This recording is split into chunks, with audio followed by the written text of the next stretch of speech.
आधुनिक हिंदी साहित्य की चर्चित और प्रतिष्ठित लेखिका हुस्न तबस्सुम नेहा की लिखी हुई कहानी सुनिए, ये डूबना साहिलों पे। मेरी ज़ुबानी। मैं हूँ सीमा सिंह। अम्मी ओ अम्मी, जल्दी उठो, सुनो तो, नसीमा भाग गई। हैं? किसके किसके साथ? अम्मी चद्दर फेंक के उठ बैठी और आंखें फाड़े रजिया को देखने लगी। तब तक रजिया दूसरे कमरे में दौड़ गई थी। हे रज्जन उठो तो, कुछ सुना? नसीमा भाग गई। सच्ची? किसके साथ? वो झपट के पलंग से नीचे उतरा और पलंग के नीचे झांक झांक के चप्पलें तलाशने लगा। तब तक वो किचन में दौड़ गई। जमीला, नसीमा का सुना? भाग गई बेचारी। झल्ले से घूमी जमीला। हाय, किसके साथ?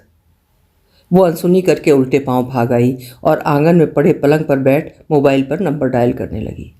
तब तक घर के सारे फर्द अपने अपने कमरों से निकलने लगे, जैसे दड़मों से मुर्गियां निकल रही हों।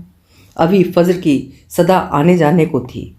मस्जिदों की माइकों से फूं फूं की आवाज़ें लग रही थीं, जो प्रायः अजान होने के कुछ क्षण पहले आने लगती है, मानो फूंक फूंक के माइक का गला साफ और सुरीला किया जा रहा हो। लंबे चौड़े आंगन में चार चार पलंगें यहाँ वहाँ पड़ी थीं।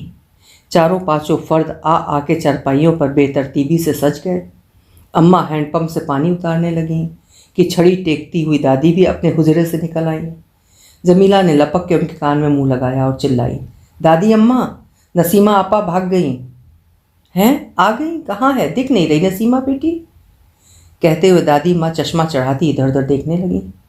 जमीला चिढ़ गई। उफ, ये दादी माँ हमेशा उल्टा सुनती हैं। अल्लाह ने इनको बहरा करके इन पे नहीं, हम पे जुल्म किया है। कितना चीखना पड़ता है। अरे दादी अम्मा, नसीमा आपा भाग गईं। और इस बार दादी अम्मा ने सब सुन लिया। या अल्लाह रहम, मुला किसके साथ भागी माटी मिली?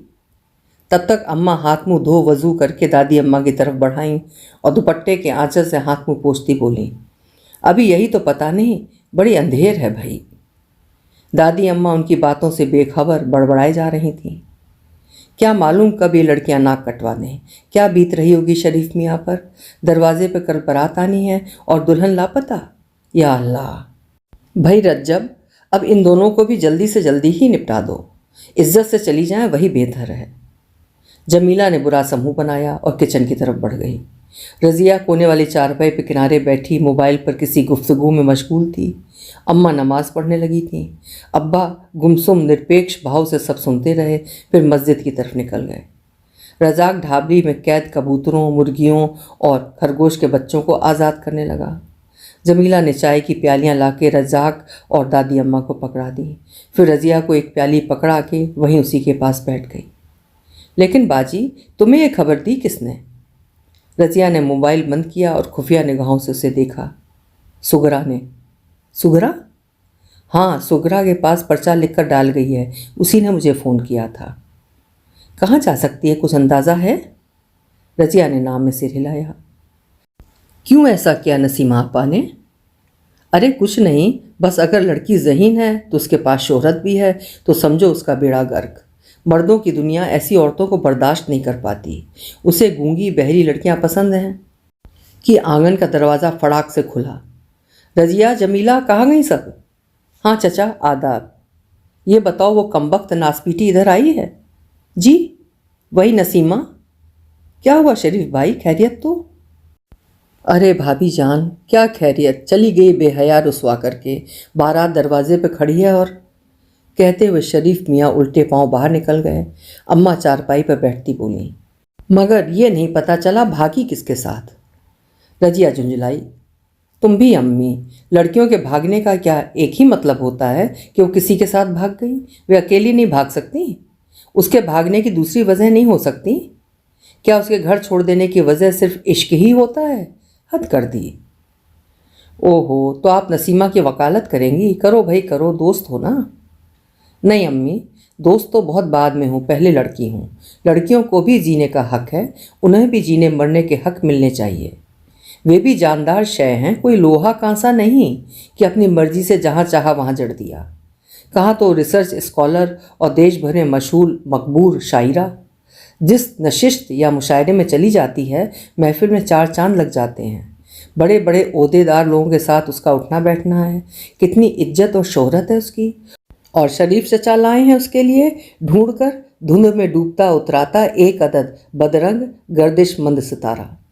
انہوں نے یہ نہیں دیکھا کہ ان کی ذہین اور حسین بیٹی پہ یہ مرد پھپے گا کہ نہیں۔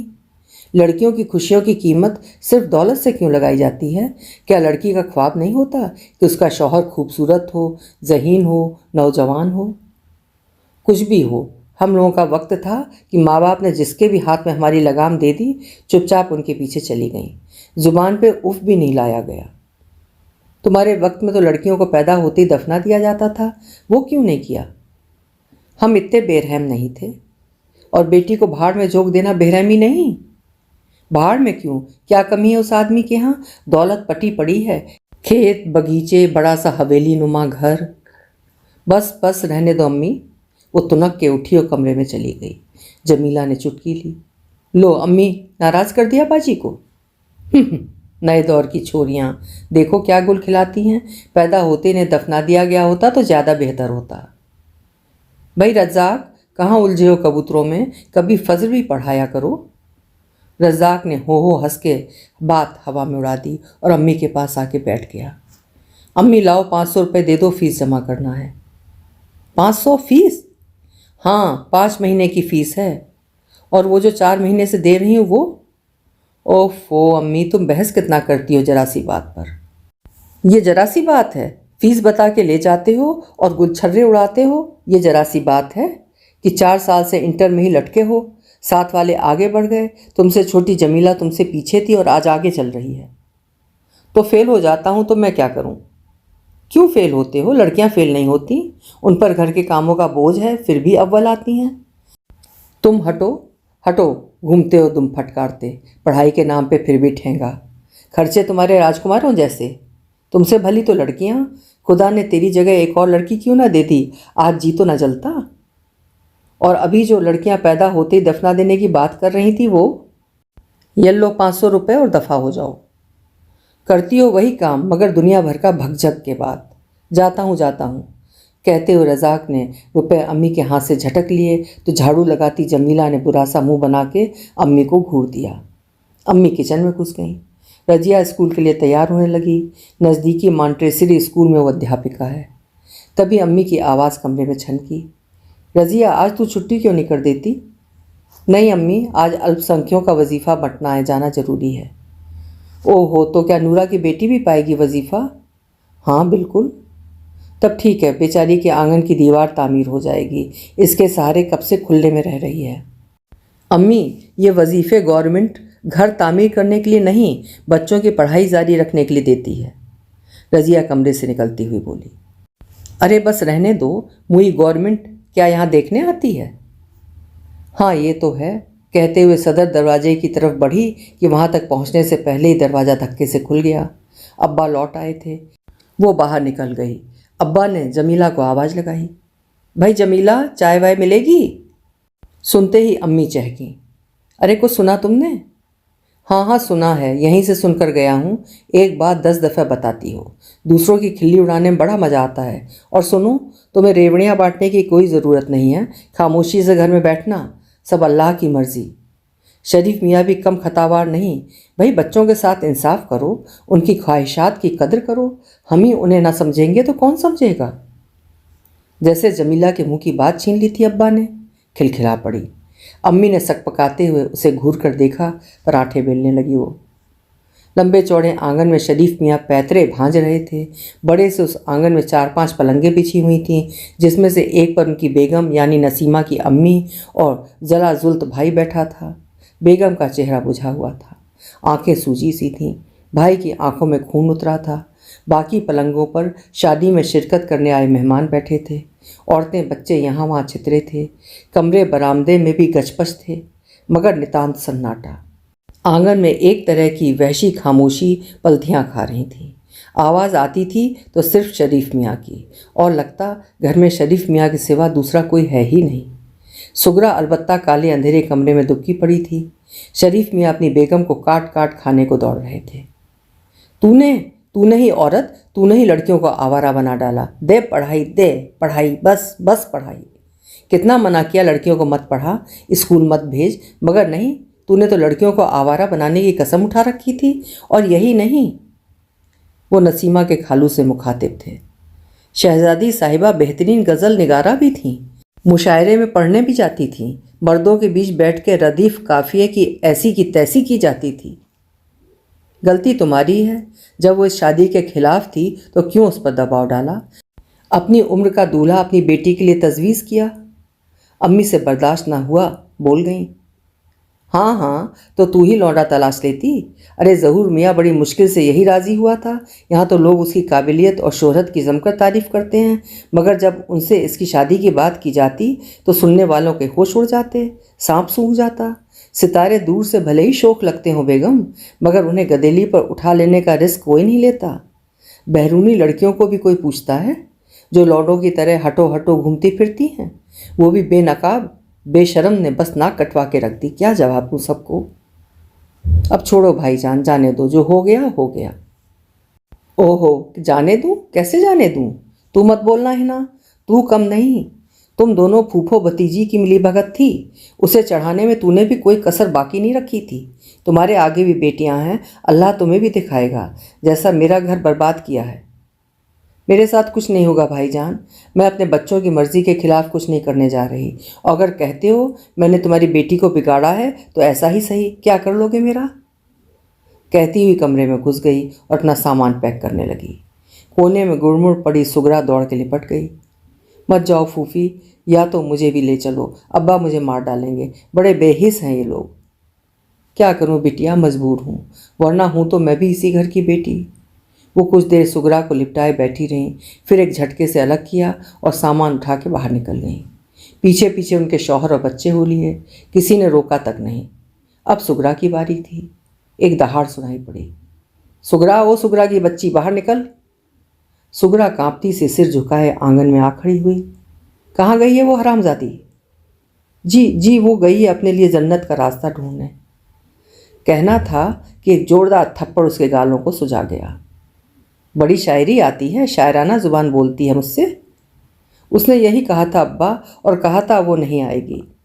सुगरा ने रोते हुए बयान किया। कहाँ गई है वो? मुझे नहीं मालूम। शरीफ मियाँ ने लपक कर उसके बाल पकड़े और घसीटते हुए ले जाकर कमरे में पटक दिया। बाहर से कुंडी चढ़ाई और फिर चीखते हुए होशियार किया, सुन कमीनी, जब तक तू नहीं बताएगी वो कहाँ है, तू यहीं बंद रहेगी, ना तुझे खाना मिलेगा ना पानी। बेगम हक्का बक्का खड़ी देखती रह गई। एक एक करके सारे मेहमान जा चुके थे। घर में सिर्फ 3 ही फर्द रह गए, शरीफ मियाँ, उनकी बेगम और बेटा सलीम। सलीम दोनों बहनों से बड़ा था। शरीफ मियाँ ने बेटे सलीम को दूल्हे के घर बारात ना लाने के लिए कहकर भेज दिया। मोहल्ले ही नहीं, कस्बे भर में बात फैल गई। जिल्लत व शर्म से कटे पड़े शरीफ मियाँ ने घर से बाहर आना जाना बंद कर दिया। कोई पट्टीदार मिजाज पुरसी में आता तो वो बेटियों की माँ को जी भर गालियाँ देते। गुस्सा और जिल्लत से चेहरा काला पड़ जाता और नसीमा को कत्ल कर देने की कसम खाते। एक बार वो सामने आ जाए, उसकी बोटी बोटी चील कौवों को न लुटाऊं तब कहना। सुगरा से तहकीकाती पूछताछ जारी थी। रोज़ बाद मगरिब के कमरा खुलता, फिर सुगरा की धुनाई के साथ पूछताछ शुरू होती। ना बाप कम ना भाई कम, थप्पड़ पे थप्पड़, घूंसे पे घूंसे, और वाहिद एक सवाल, कहाँ गई है नसीमा? वही एक जवाब, मैं नहीं जानती। अम्मी बेगम दरवाजे के बाहर छटपटाती रहती, छाती पीटती रहती, किंतु क्या हासिल? सुगरा के चेहरे से जिस्म तक पर काले काले ठप्पे और चकत्ते उभर आए थे। खाना पीना स्वतः छूट गया था। चोरी छिपे अम्मी बेगम ही किसी तरह जिलाई थी। हाजत के वक्त वो शरीफ मियाँ से इजाज़त लेकर उसे निकाल लाती और मुट्ठी में बंद रोटी के टुकड़े या ब्रेड चुपके से उसे पकड़ा देती, जिसे वो पाखाने में बैठ के खा लेती और पानी पी लेती। फिर मुजरिम की तरह ले जाकर कमरे में बंद कराती। शरीफ मियाँ निहायत चौकन्ना, हल्की सी खट की आवाज़ पर भी गहरी नींद से जाग उठते। बैठे बैठे खुद ब खुद गालियाँ बकने लगते। सदमा और जलालत उन्हें पागल बनाए जा रहा था। खुद भी सूख कर कांटा हो गए थे, मगर अहद किया था कि नसीमा का सुराग लगा के रहूँगा। जो उन्हें ठेंगा दिखा के चलती बनी, उनकी ढील का फ़ायदा उठाया। सुगरा की यातनाओं का दौर ख़त्म होने का नाम नहीं ले रहा था। दर्द, गम और तकलीफ़ की वजह से उसका जहन सुन्न होता जा रहा था। अब ना रोती थी ना कुछ कहती थी, चुपचाप बैठी शून्य में तकती रही। कपड़े मैले चीकट हो रहे थे, اس میں اپنے آپ سے ہی مرے سڑے ہوئے جانور کے جیسی بدبو پھوٹتی رہتی۔ جسم پہ صرف ہڈیاں بچی رہ گئی تھیں، گوشت کا اتا پتہ نہیں۔ آنکھیں کنویں میں ڈوب رہی ڈونگیوں جیسی، त्वचा پپڑا گئی تھی۔ کبھی کبھی اسے لگتا وہ کب کی مر چکی ہے اور اب اس کی پاگل آوارہ روح اس کی لاش کے چکر کاٹ رہی ہے، طواف کر رہی ہے۔ جس سگرا کے استتو سے سوندریہ پھوٹتا تھا وہی دیہ اب کروپتا کی بانگی بن گئی تھی۔ کبھی عام رائے ہوا کرتی تھی، شریف میاں کی دونوں بیٹیاں دو ہیروں کی طرح ہیں، ایک صورت میں بے مثال، دوسری سیرت میں لاسانی۔ اگر نسیمہ کی قابلیت کے چرچے عام تھے قصبے بھر میں تو سگرا کی خوبصورتی کے بھی چرچے کم نہ تھے۔ اسکول کالج میں تو منچلوں کی بھیڑ پنکھیوں کی طرح منڈراتی رہتی تھی اس کے آس پاس۔ یہ بات الگ ہے کہ سگرا کسی کو ہرکنے نہیں دیتی اپنے آس پاس، اور آج اسی چہرے پر چوٹوں اور جلے کے بے شمار نشان چسپاں تھے۔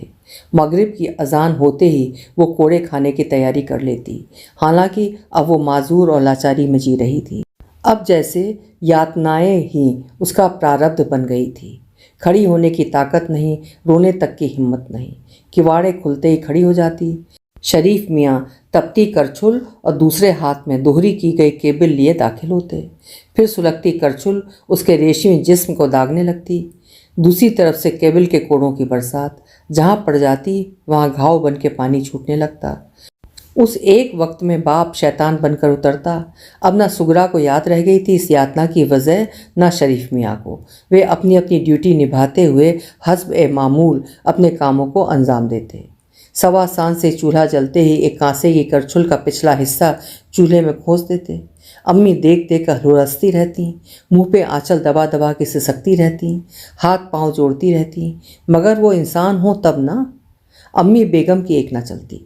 مغرب کی نماز سے فارغ ہونے کے بعد وہ تپتی کرچھل اور کوڑا اٹھاتے اور سگرا کے کمرے میں داخل ہوتے، ساتھ میں اکلوتا بیٹا بھی۔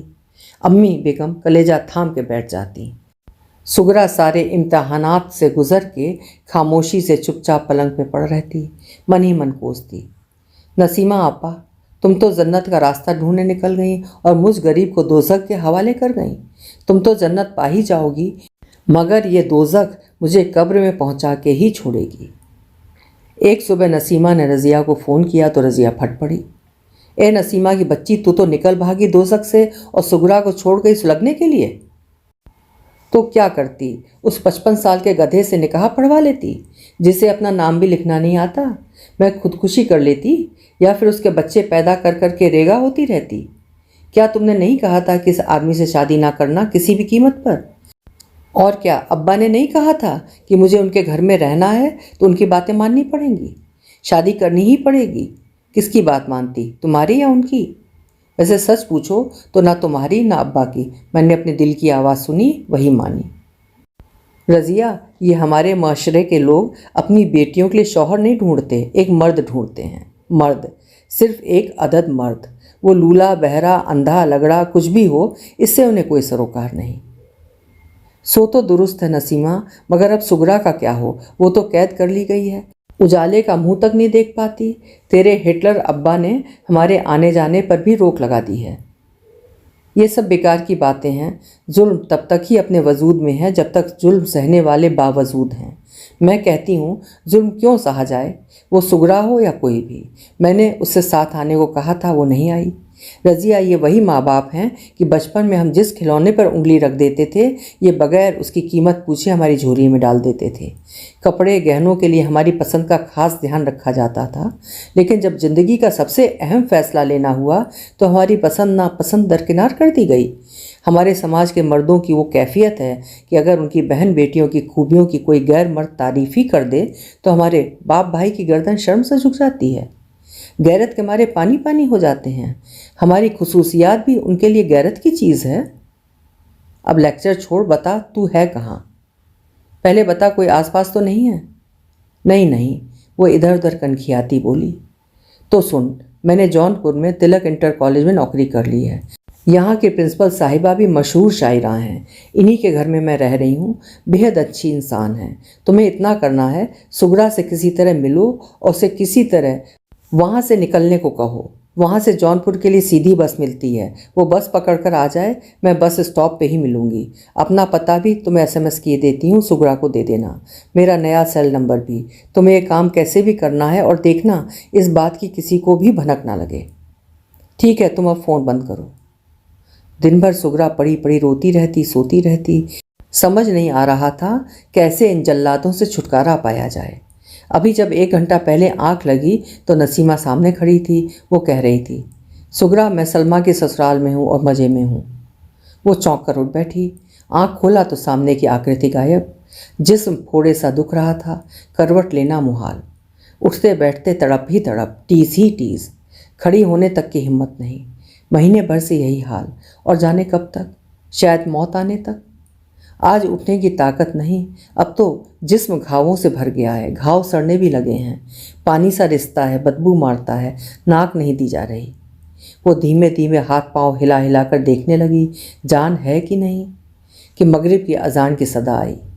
करीब महीने भर से वो दिनों के उतार चढ़ाव और वक्त की हरारत, पहरों का हिसाब अजानों की मार्फत ही लगा रही है।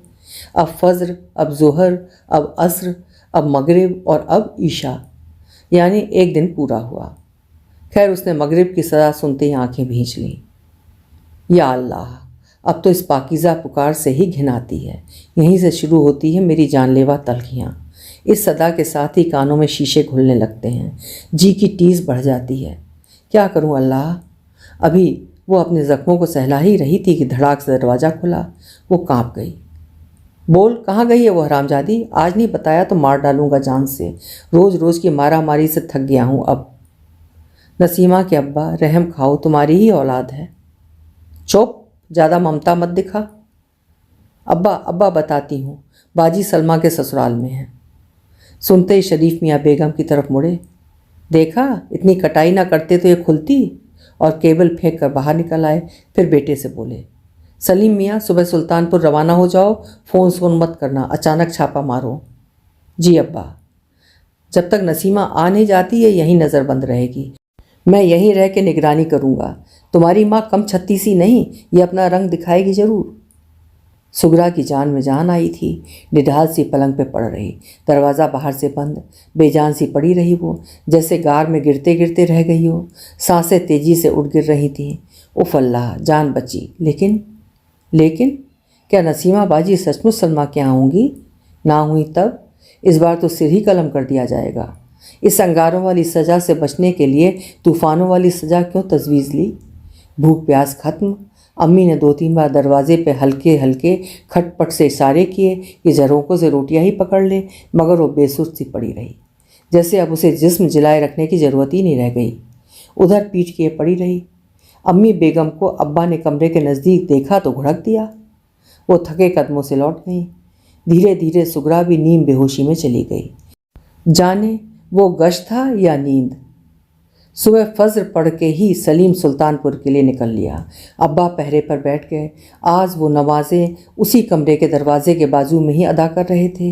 एक आध बार सलीम का फ़ोन भी आया, फिर अम्मी बेगम के सेल पर रज़िया का फ़ोन आया। अब्बा ने लपक लिया। कौन? वो चचा जान, ज़रा खाला को घर भेज दीजिए, अम्मी को कुछ काम है। ठीक है, आ रही है। फ़ोन कट गया। जाओ, तुम्हें भाभी ने बुलाया, कुछ काम है, और सुनो जल्दी आना, आज आखिरी फ़ैसला होना है।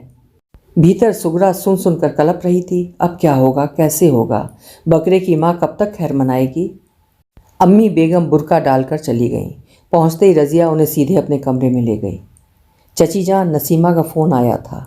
फुसफुसाई। हैं? कहाँ है वो? जवाब में रज़िया ने सारी सूरत हाल कह सुनाई। चची जान, सुगरा को किसी तरह निकालो, वरना आज तो मार ही डालेंगे ये लोग। बहुत बुरा हुआ रज़िया बेटी, सुगरा ने मार से बचने के लिए झूठ बोल दिया कि नसीमा सुल्तानपुर में है। सलीम सुबह ही निकला है सुल्तानपुर के लिए। अब तो सुगरा जिंदा नहीं बचेगी, मार डालेंगे दोनों बाप बेटे मिलकर। अच्छा, चलती हूँ। चची जान, ध्यान रहे, कोशिश कीजिएगा। घर आते हुए अम्मी बेगम के हाथ पांव काँप रहे थे। ये कौन सा तूफ़ान आने वाला है? खामोशी से घर में दाखिल हुई। शरीफ मियाँ ने सवाल किया, क्यों बुलाया था? कुछ खास नहीं, दुपट्टे में फर्दी डाल रही हैं, वही पूछना था कैसे पड़ती है। ओह। अम्मी बेगम चोर नज़रों से इधर उधर देखती कमरे में होली और थकी हारी सी निढाल पलंग पर पड़ रही। یا اللہ رحم، میری بیٹیوں کا نصیب اتنا کالا کیوں بنایا؟ تبھی عصر کی اذان ہونے لگی۔ شریف میاں وضو کرنے کے لیے غسل خانے کی طرف نکل گئے تو امی بیگم نے موقع دیکھا اور باورچی خانے سے 2 روٹیاں ہاتھ لگا کے سگرا کے کمرے کی طرف بھاگی۔ دیوار کے پاس پہنچ کر جھروکے سے سٹ کر پھسپھسائیں، سگرا بیٹی، تو نے کیا غضب کر ڈالا؟ نسیمہ سلمہ کے یہاں نہیں کہیں اور ہے، اور سن ذرا قریب تو آ، بہت ضروری بات کہنی ہے، تیری رہائی کا ایک راستہ سوچا ہے۔ سگرا مری مری نگاہوں سے انہیں اپلک دیکھتی رہی بغیر کوئی جنبش کھائے۔ امی بیگم کو دھکا سا لگا، بیٹی تو اپنے آپ سے ہی بیگانی ہو رہی ہے، ہوش و حواس کھو بیٹھی۔ کچھ نہیں سوجا تو وہیں دروازے پر بیٹھ کر زار و قطار رونے لگیں۔ شریف میاں نے ہلہ سنا تو لپک کر ادھر آئے اور ان کا ہاتھ پکڑ کر ان کے کمرے میں دھکیل آئے۔ منحوس کہیں کی، میرا گھر بگاڑنے والی آج ماتم منا رہی ہے۔ رات 10 بجے سلیم لوٹا، دیکھتے ہی امی کے ہاتھ پاؤں ڈھیلے پڑ گئے، سر پکڑ کے بیٹھ گئی۔ اب تو بس سگرا کا کفن دفن ہو کے رہے گا۔ سلیم شریف میاں کے پاس آ کے بیٹھ گیا۔ ابا نسیمہ وہاں نہیں ہے، سلمہ کہتی ہے یہاں آئی ہی نہیں، وہ موئی جھوٹ بولتی ہے۔ اماں چیخیں، چپ، جھوٹ کیوں بولے گی وہ؟ ہاں، جھوٹ تو تیری ان آوارہ بیٹیوں نے رچا بسا ہے، آج اس کی خیر نہیں، اس کا کفن وفن تیار رکھنا نہیں چاہیے ایسی بیٹیاں۔ نہیں، وہ بے قصور ہے، معصوم بچی ہے، اس کے کیے کی اتنی بڑی سزا اسے کیوں دے رہے ہیں؟ کل یہ بھی یہی کرنے والی ہے، عورتوں کا بھی کہیں بھروسہ کیا جاتا ہے۔ وہ اٹھے، جھوٹی مکار، تو نے بھی اپنی بہن کی زبان سیکھ لی، تیری اتنی مجال، مجھ سے جھوٹ بولا، بولتی کیوں نہیں، جواب دے۔ مگر جسم میں کوئی جنبش نہیں، کوئی حرکت نہیں، پھٹی پھٹی آنکھوں سے وہ ایک طرف دیکھتی رہی، دیکھتی ہی رہی۔ وہ غصے سے پاگل ہو رہے تھے۔ یا خدا، یہ کل کل کی جائیاں مجھے چکما دے رہی ہیں، مجھے الو بنا رہی ہیں، سالی حوا کی جائیاں، اٹھ بے شرم۔ کہتے ہوئے شریف میاں نے کیبل ہوا میں لہرائی کہ تبھی سلیم نے ہاتھ پکڑ لیا۔ رکیے ابا، اور اس نے سگرا کا ہاتھ پکڑا تو ہاتھ جھول گیا، جسم پالا، سر ڈھلکا گیا، شریر کانپنے لگا تھر تھر۔ ابا، سگرا مر گئی۔ سننا تھا کہ امی بیگم چھاتی پیٹنے لگیں۔ یا اللہ، ان ظالموں نے میری بیٹی کو مار ڈالا، انہیں کتے کی موت مارنا۔ ہائے سگرا، نسیم کی طرح تو نے کیوں نہیں ہمت دکھائی، کیوں تو نے غرق ہونا قبول کیا؟ کہ شریف میاں نے جھڑکا، زیادہ کوہرام مچا کے محلہ اکٹھا کرنے کی ضرورت نہیں، آواز بند کرو اور کفن دفن کا انتظام کرو۔ ابھی آپ سن رہے تھے حسن تبسم نہا کی لکھی ہوئی ایک دردناک کہانی، یہ ڈوبنا ساحلوں پہ۔ امید کرتی ہوں کہانی آپ کو پسند آئی ہوگی۔ ہندی کی بہترین کہانیاں سنتے رہنے کے لیے میرے چینلز کو سبسکرائب ضرور کریں۔ کہانی پسند آئی ہے تو لائک کریں اور ہندی لٹریچر کے شوقینوں کو شیئر کرنے سے بھی نہ چوکیں۔ شکریہ۔